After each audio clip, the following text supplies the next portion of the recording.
Olá, pessoal. Mais uma aula de direito tributário, agora falando da prática tributária. Então, nós vamos falar de processo judicial tributário e você preste muita atenção nessa aula, porque vai servir para a segunda fase da OAB e também vai te ajudar na prática tributária, pessoal. Então, nós vamos falar de todas as ações no campo de direito tributário, que são 10 ações que podem cair na sua prova da OAB. Importante, pessoal, primeiro, algumas dicas, né, em provas discursivas, é que você treine bastante antes e faça o rascunho da prova, pessoal, com tópicos e não um rascunho como gabarito definitivo, porque não dá tempo de fazer a prova. Confira antes, se a prova for de consulta, o código que você vai levar, marque as principais leis, porque isso vai te ajudar a se situar no momento da prova. Importante dizer, pessoal, que as peças de direito tributário não têm dificuldade no seu preparo. Basta saber um pouco de conteúdo do direito tributário.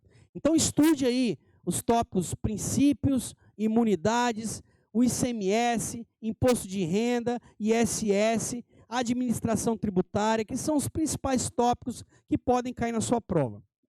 Bom, a primeira peça, pessoal, que pode cair no exame de ordem, e a prática tributária é muito utilizada essa peça, é o mandado de segurança. A Lei 12.016 de 2009 traz essa possibilidade. Então, sempre quando tiver uma ilegalidade, um direito líquido e certo, pode ser combatido no direito tributário pelo mandado de segurança, inclusive pedindo liminar. Então, o mandado de segurança, pessoal, é um instrumento super eficaz no direito tributário e o principal pedido liminar é qual? É nos moldes do artigo 151, que fala a suspensão do crédito tributário. Mas, Rodrigo, só após o crédito tributário que cabe mandado de segurança? Não. Antes da constituição do crédito tributário também, se tiver alguma ilegalidade, você pode, antes da sua constituição, impetrar mandado de segurança. Então, mandado de segurança caberá antes da constituição do crédito tributário ou depois, para combater qualquer ilegalidade, bis in idem, bitributação, você pode utilizar o mandado de segurança para a sua peça. Importante dizer também, pessoal, sobre o mandado de segurança, que tem várias súmulas que você deve estudar. E uma súmula é que não cabe mandado de segurança contra a lei em tese. Então, para termos o mandado de segurança no direito tributário, tem que ter um caso prático, concreto, uma violação ao direito do contribuinte, que você pode impetrar mandado de segurança. Tem que ter prova pré-constituída, pessoal. Não pode ter dilação probatória. Tem que observar o prazo decadencial de 120 dias. Então, teve a apreensão de uma mercadoria porque o contribuinte não quer pagar aquele valor de imposto de importação. Pode apreender a mercadoria para recolhimento de imposto de importação? Não pode, pessoal. Então, vai caber o mandado de segurança, com pedido de liminar para suspender o crédito tributário e para a liberação das mercadorias. Mas qual foi a data da apreensão da mercadoria, que é o ato coator? Temos que verificar a data para contar o prazo decadencial de 120 dias. E na impetração do mandado de segurança, pessoal, você tem que arrolar no polo passivo a autoridade coatora e a pessoa jurídica que ela é vinculada. Então, siga lá o roteiro da Lei 12.016, que vai falar para você, pessoal, todos os roteiros e os requisitos da petição inicial. Então, não deixe de ler, né, a Lei 12.016, o artigo 5º, artigo 5º, 69 da Constituição, fala: conceder-se-á mandado de segurança para proteger direito líquido e certo, não amparado por habeas corpus ou habeas data. Então, leia esse artigo e coloque ele na sua peça também, o artigo 5º, 69 da Constituição. O mandado de segurança também, pessoal, ele pode colocar lá a notificação da autoridade coatora, a oitiva do Ministério Público, você deve fazer esses pedidos lá. O valor da causa, pessoal, Você pode colocar para efeitos fiscais. Se o problema não te der o valor do prejuízo, você pode colocar qualquer valor lá no mandado de segurança. Numa prova de OAB, você não pode identificar a peça. Então, se não te der o valor, você pode colocar XXX nos termos do edital. Então, verifique isso também no mandado de segurança. Isso já caiu, pessoal, várias vezes na prova do OAB. 2016, né, foi um mandado de segurança que caiu em relação ao ICMS. Então, não deixe de olhar, né, essa peça importantíssima. Uma outra peça prática para o direito tributário, segunda peça, pessoal, é a ação declaratória de inexistência de relação jurídica tributária. Então, antes da constituição do crédito tributário, você pode dizer, olha, não tem um elemento da obrigação tributária, não tem sujeito passivo, não tem base de cálculo, não tem fato gerador, não tem alíquota, então não tem relação jurídica tributária. E o fisco está querendo me cobrar, Rodrigo. Então, você pode ajuizar uma ação declaratória de inexistência de relação jurídica tributária. Qual é o fundamento? Artigo 19, inciso 1 do CPC novo. E você pode ali pedir liminar, pessoal, para que seja concedida a liminar, para que não se constitua o crédito tributário. Ou para que declare inexistente a relação jurídica tributária. Essa ação nunca caiu em prova de OAB, mas pode cair. Uma outra peça interessante que você pode estudar, pessoal, é a ação anulatória de crédito tributário. Então, a partir do crédito tributário, eu quero anular esse crédito, eu quero desconstituir esse crédito. Você pode ajuizar a ação anulatória, que está no artigo 300 e 319 do CPC, vai seguir aqueles requisitos lá da ação anulatória. Pode pedir liminar também, pessoal. Você quer evitar a execução fiscal, então você quer anular logo a constituição desse crédito tributário, você pode pedir liminar para que seja suspendido, pessoal, o crédito tributário. E aí você não sofre uma execução fiscal, penhora dos seus bens. Essa peça, pessoal, já caiu como gabarito de uma prova da OAB em 2011, agosto de 2011, no 4º exame da OAB. Então, não deixe de dar uma estudada também na ação anulatória. Uma outra ação, pessoal, quarta ação no direito tributário, é a repetição de indébito, que está lá nos artigos 165, inciso 1 do CTN e seguintes. O que é a repetição de indébito, professor? Eu paguei indevidamente um tributo, paguei a maior, eu quero a devolução. Você pode pedir a repetição de indébito, que é uma ação de natureza indenizatória, ressarcimento, né, que está previsto lá nos artigos 165 e seguintes. Então, você vai usar a nomenclatura autor e réu. E qual é o pedido principal? Que seja devolvido o valor do tributo pago a maior ou pago indevidamente. É uma ação indenizatória no direito tributário. Já caiu 4 vezes, pelo menos, no exame da OAB. Então, você tem que dar uma estudada nesse artigo 165 do CTN. Interessante também, outra ação, pessoal, é a ação de consignação em pagamento, que é a 5ª ação que pode cair na OAB. Na prática tributária também você vai utilizar. Já caiu uma vez no exame da OAB e está previsto no artigo 164 do CTN. O que é a consignação em pagamento? Qual é o cabimento dessa ação? Ora, se existem dois credores, 2 estados na dúvida para quem eu pago para a União ou pago para o município, é IPTU ou ITR, posso fazer a consignação em pagamento. Além disso, pessoal, se o fisco está se recusando a receber o pagamento, e se ele se recusa, você pode depois ter que pagar juros, então você pode consignar em juízo também o pagamento. Houver a subordinação do pagamento de um tributo a outro. Pessoal, você comprou um imóvel e quer pagar o ITBI, mas aí o município fala, não quero receber o ITBI porque tem que pagar o IPTU atrasado. Isso pode? Não pode, pessoal. Então, você pode consignar em juízo o valor do ITBI, para que, e uma vez consignado em juízo, em pagamento, o que é o pagamento? Extinção do crédito tributário. Então, você vai pedir na consignação em pagamento a extinção do crédito tributário. Porque se você pagou, está extinto o crédito. Artigo 156 do Código Tributário Nacional.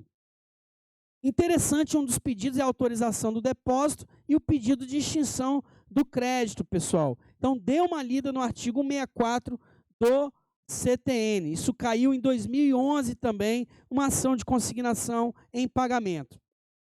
A sexta ação que nós vamos falar, pessoal, são os embargos à execução. Então, a Lei 6830/80, que é a Lei de Execução Fiscal, vai trazer a possibilidade de você fazer uma defesa do executado, que é os embargos de execução. Está lá no artigo 16 da Lei 6830. Então, nos embargos de execução, você poderá arrolar até 3 testemunhas. Você poderá arguir prescrição, decadência, ilegitimidade, excesso de execução. Você vai poder arguir que o título já foi pago, que a CDA lá está incorreta. Então, você pode, pessoal, oferecer os embargos de execução. Só que muito cuidado, que os embargos de execução só podem ser ajuizados se tiver uma penhora de bens e se for necessária a dilação probatória, você vai poder utilizar embargos de execução. Então, se o problema da OAB falar que o devedor não tem bens para fazer a penhora, não caberá embargos de execução. Então, tenha muito cuidado. Quais são os pedidos dos embargos? O acolhimento, o efeito suspensivo dos embargos, nos termos do artigo 919, parágrafo 12 do CPC, intimação do embargado, que é a fazenda, condenação em custos e honorários e a extinção da execução. Já caiu em 2017 essa peça, já caiu 4 vezes, pelo menos, no exame da OAB, pessoal. Então, tem que dar uma estudada nos embargos à execução. Uma sétima peça, pessoal, é a exceção de pré-executividade, que está numa súmula 393 do STJ. Essa súmula, ela vai trazer a possibilidade da exceção de pré-executividade quando for matéria de ordem pública que deve ser conhecida de ofício pelo juiz, pessoal. E o juiz não está conhecendo de decadência, de prescrição tributária. O título, a CDA, ela não tem liquidez, não é certa, não é exigível. O município ajuizou uma execução fiscal contra o devedor errado, então tem ilegitimidade. Então não cabe, pessoal, alterar a CDA no curso da execução. Tem uma súmula que a gente viu também, do STJ, que não cabe alterar, pessoal. O polo passivo, vou até abrir as súmulas aqui para nós lermos, não cabe alterar no curso da execução, é ilegitimidade. Então você pode arguir via exceção de pré-executividade. Olha o que diz a súmula 393. A exceção de pré-executividade é admissível na execução fiscal relativamente a matérias conhecíveis de ofício que não demandem dilação probatória. E a ilegitimidade, pessoal, o devedor não é o correto, então não pode ser alterada a CDA no curso da execução. Então você pode arguir ilegitimidade através da exceção de pré-executividade. Súmula 392 do STJ, a Fazenda Pública pode substituir a CDA até a aprovação de sentença de embargos, quando se tratar de correção de erro material ou formal, vedada a modificação do sujeito passivo da execução. Então preste muita atenção também nessa súmula 392 e 393. Já caiu pelo menos 2 vezes no exame da OAB, inclusive em 2015, a exceção de pré-executividade. Não precisa de penhora, matérias de ordem pública, é uma petição simples, dizendo os tópicos das matérias de ordem pública e nos pedidos pedindo o acolhimento dessas matérias de ordem pública e a extinção da execução, né, seja sem resolução do mérito por ilegitimidade ou acolhendo, né, o mérito, a prescrição, por exemplo, né, é uma forma de acolhimento. Então, pessoal, dê uma olhada na exceção de pré-executividade, muito importante essa peça. E aí, pessoal, são 7 peças que nós já falamos, vamos falar a uma 8ª peça, 8ª, 9ª e 10ª peça, que são os recursos, que já caíram na prova de direito tributário da OAB. 3 recursos, pessoal. Primeiro recurso, agravo de instrumento. Já caiu agravo de instrumento na prova da OAB, pessoal. Pelo menos umas 5 vezes já caiu. E o que é o agravo? Você ajuizou uma ação contra a União, dizendo que não cabia o imposto de importação. E aí, a liminar foi negada para suspender o crédito tributário. Você vai ter que fazer o quê? Um agravo, pessoal, para que o tribunal dê a suspensão do crédito tributário, dê uma liminar, um efeito suspensivo a essa decisão, um agravo de instrumento. Então, qual é a base legal do agravo? Artigo 1015 do CPC, pessoal. E você vai fazer 2 petições. Uma petição de interposição, dizendo que você está interpondo o recurso de agravo, dizendo que ele é tempestivo, foi interposto no prazo legal, que foi feito o preparo, e aí você vai, numa segunda petição, fazer as razões do agravo. E aí, colocando lá, recorrente, recorrido, agravante, agravado, número do processo e colocando as razões. O segundo recurso, pessoal, e é a 9ª peça que nós vamos falar, é a apelação. Já caiu a apelação também no direito tributário. E aí a apelação, pessoal, ela está prevista no artigo 1009 do CPC. Contra as sentenças caberá o recurso de apelação. Então você teve uma sentença de improcedência, você como contribuinte, você vai poder apelar dessa sentença. Então você vai fazer uma petição de interposição e uma petição das razões, colocando a tempestividade, o preparo, enfim, e fazendo essas razões apelante, apelado, ou recorrente e recorrido.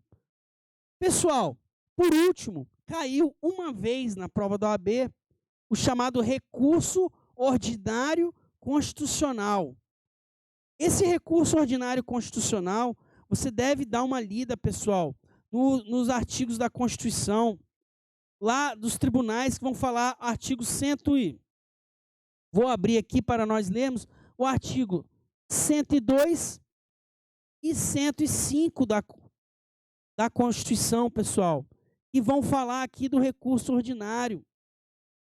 Se o processo se originou no tribunal, seja Tribunal de Justiça ou TRF, da decisão contrária ao contribuinte vai caber recurso ordinário constitucional.